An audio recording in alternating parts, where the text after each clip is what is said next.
Hey everyone, welcome back to the channel. In today's video, I'm going to show you how to deposit money in KuCoin. So if you want to use your dollars, euros, pounds or any other currency to deposit into your KuCoin account, I will show you how you can do that. So first of all, just open up the KuCoin application in your mobile and then you have to make sure that you are logged into your account.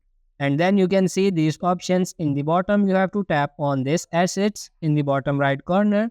This will take you right here. Then you can click on this deposit and then in the top tap on this fiat.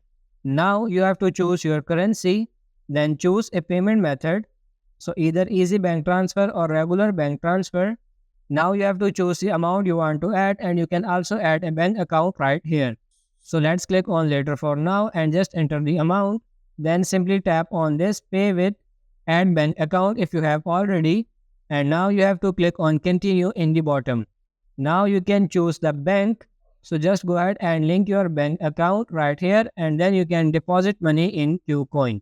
So that's pretty much it for this video. I hope this video was helpful. If it is, like it and subscribe to the channel. Thank you.